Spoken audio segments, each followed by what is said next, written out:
Esse é um daqueles episódios do JR 15 Minutos que presta um enorme serviço para todo mundo que já teve, está tendo ou ainda vai ter uma batalha com a balança. A gente vai falar sobre sedentarismo, sobre o metabolismo do seu corpo, sobre como é que ele funciona para armazenar energia e para gastar energia, e também o famoso efeito sanfona. Para isso, eu estou recebendo o médico endocrinologista Nelson Passaia, que também é professor de medicina da Universidade do Pantanal, a Uniderp. Bem-vindo, doutor. Olá, Edu, é um prazer estar aqui com vocês para a gente falar sobre isso, que é um tema que está super em alta e que com certeza gera interesse em grande parte da população. Eu acho que nunca antes a gente viveu uma febre tão grande de drogas modernas para ajudar as pessoas a reduzirem a fome e conseguirem enxergar alguma eficiência no gasto de energia e no déficit calórico. Então aí as canetinhas, a gente já vai falar sobre elas. Mas antes, explica para quem está nos ouvindo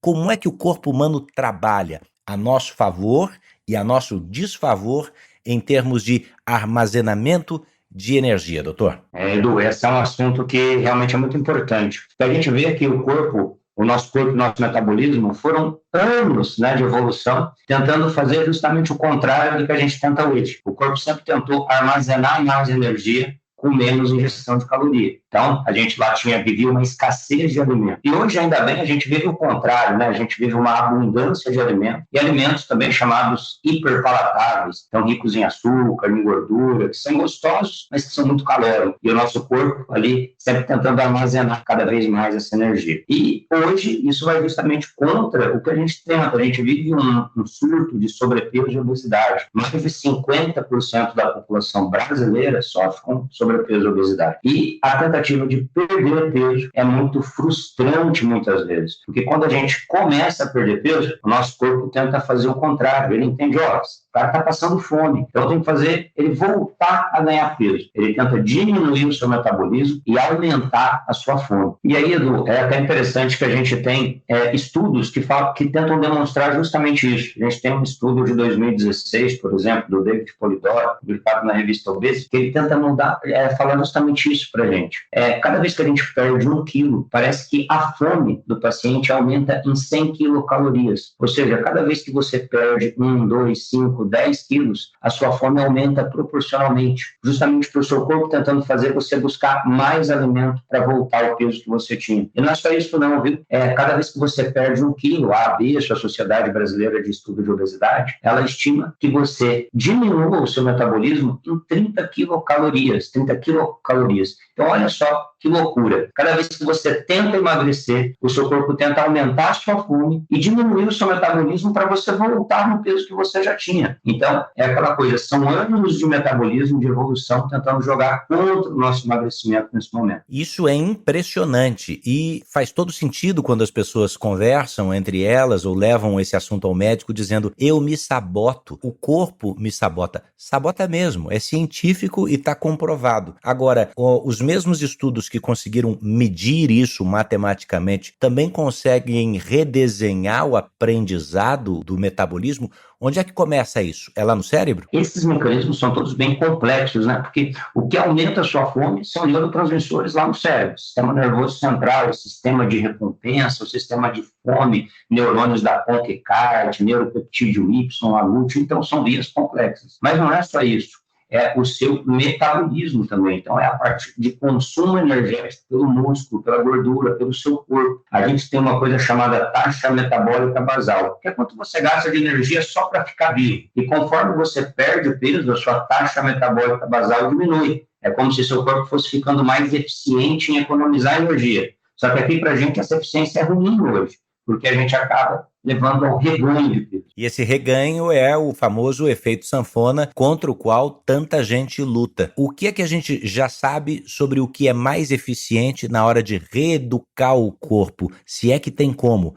A gente consegue fazer isso por um período, porque todo mundo acha que existe algum medicamento milagroso para acelerar o metabolismo. Existe mesmo, doutor? Pois é, isso é uma coisa interessante, Edu. Os pacientes sempre querem saber isso mesmo. Eles falam, Nelson, mas eu vou usar essa medicação até quando? Por quanto tempo? Quando que eu vou conseguir parar e meu corpo aprender? Olha, hoje a gente fala muito no set point. O corpo, ele tenta buscar sempre o peso máximo. Então, digamos que o seu peso máximo foi 150 quilos. É como se o seu corpo sempre quisesse voltar a esse peso. E, infelizmente, nos estudos parece que a gente não consegue burlar muito esse set point, esse nível que o corpo tenta voltar.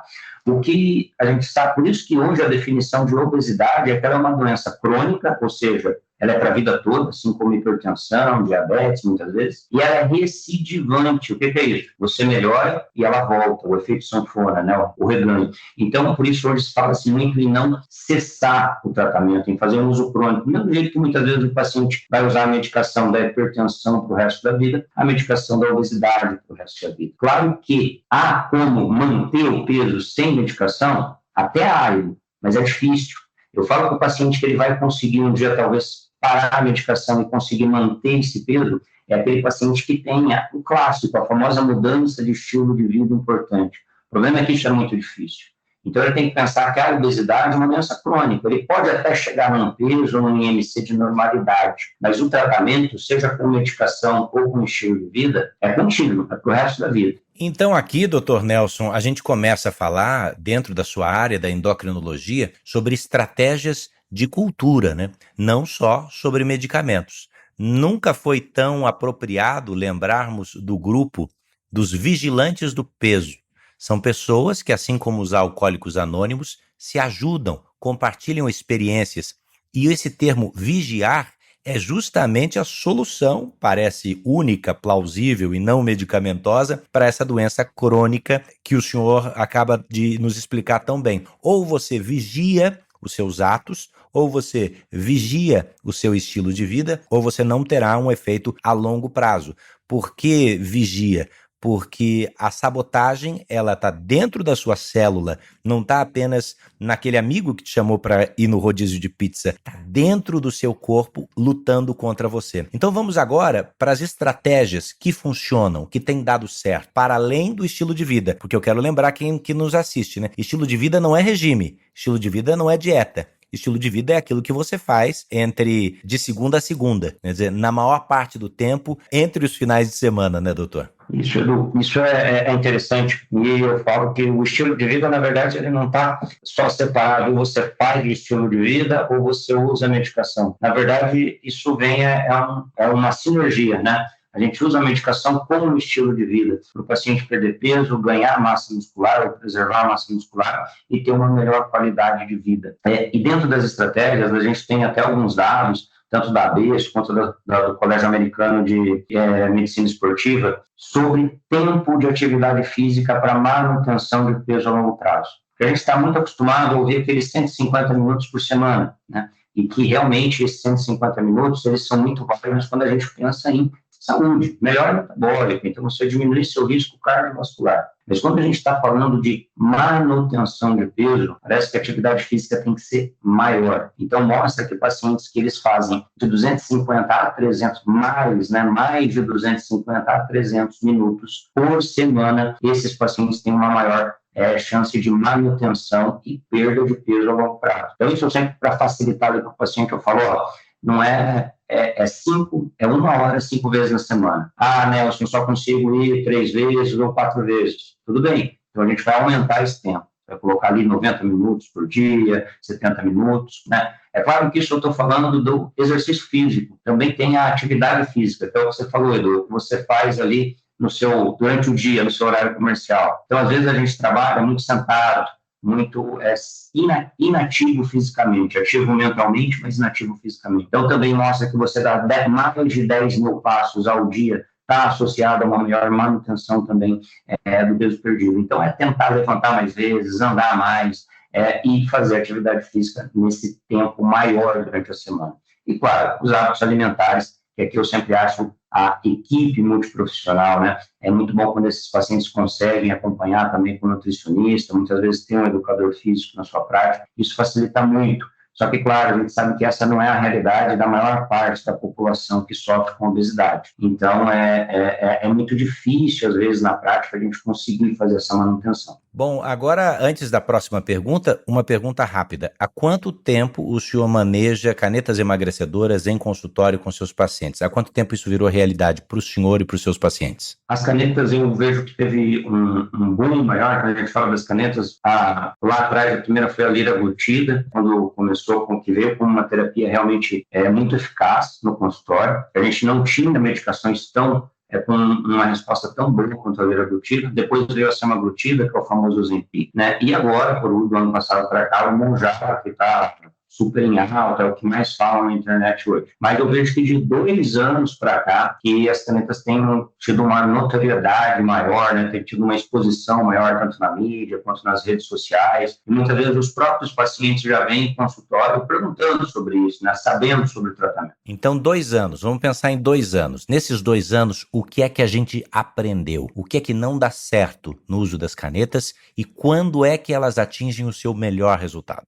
O que a gente aprendeu é justamente isso. Não tem um tempo mínimo de uso. Eu gosto de falar para os pacientes assim, isso que a gente conversou. É uma doença crônica. É difícil a manutenção. Então, você tem que pensar que não vão ser 2, 3 meses de uso. Vão ser sempre, 1 ano, 2 anos, 3 anos. Então, você tem que pensar a longo prazo. E as canetas, elas vêm junto com essa tentativa de estilo de vida. O problema é que muitas vezes o paciente chega para você e fala, você não vai virar atleta da noite para o dia. Você não saiu daqui agora e pronto, você tem uma dieta perfeita e você faz corrida 7 vezes na semana.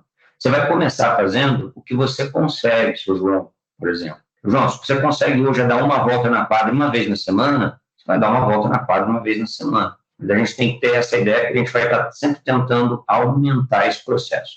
Então, o que eu acho que a gente aprendeu não dá para usar pouco tempo, 2, 3 meses. Muita gente hoje pensa, vou para a praia no final do ano, eu quero dar uma secada. Vai lá, usa 2, 3 meses da caneta. E aí ele perde aquele peso para ir para a praia, depois ele para a medicação, ele volta a reganhar o peso, e o pior, ele usou sem mudança de estilo de vida, muitas vezes sem tentar fazer atividade física, então ele perde massa muscular no processo. Que é uma outra coisa que a gente tem que tomar bastante cuidado, né? Tentar preservar o máximo de massa muscular possível na perda de... Então, um dos ensinamentos não é pouco tempo, é crônico. E o segundo ensinamento a gente tem que tentar mudar o estilo de vida junto com as canetas, né? A caneta, você não vai conseguir da noite para o dia isso. Muitas vezes, pelo próprio peso, o paciente tem uma limitação na atividade física que ele não consegue andar, às vezes, ele não consegue ir para uma academia. Mas isso, aos poucos, a gente vai melhorando no tratamento do paciente. A gente nem falou aqui sobre nutrição, acho que fica um gostinho de quero mais, a gente pode voltar com essa conversa do Dr. Nelson Passaia, porque isso também muda tudo, né?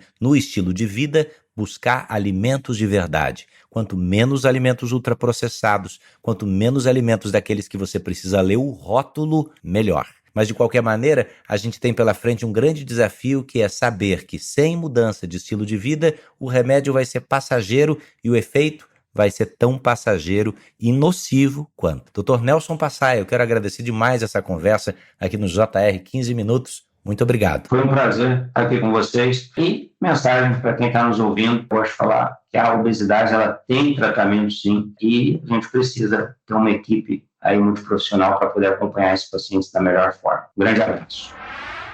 Um abraço para o senhor. Dr. Nelson é médico, endocrinologista e professor de medicina da Universidade Uniderp, a Universidade do Pantanal. Está terminando aqui a edição 1305 do JR 15 Minutos. Você pode acompanhar essa e outras edições do nosso podcast nas plataformas de streaming no portal R7. Esse episódio contou com produção de David Bezerra, das estagiárias Amanda Fusita, Bárbara Maiato, Mariana Picciarelli e Yasmin Logrado. Sonoplastia de Bruna Franco, coordenação de conteúdo Deni Almeida, direção editorial Tiago Contreira, vice-presidência de jornalismo Antônio Guerreiro. Eu sou Edu Ribeiro, agradeço demais a sua companhia, compartilhe o episódio de hoje e bora para a próxima.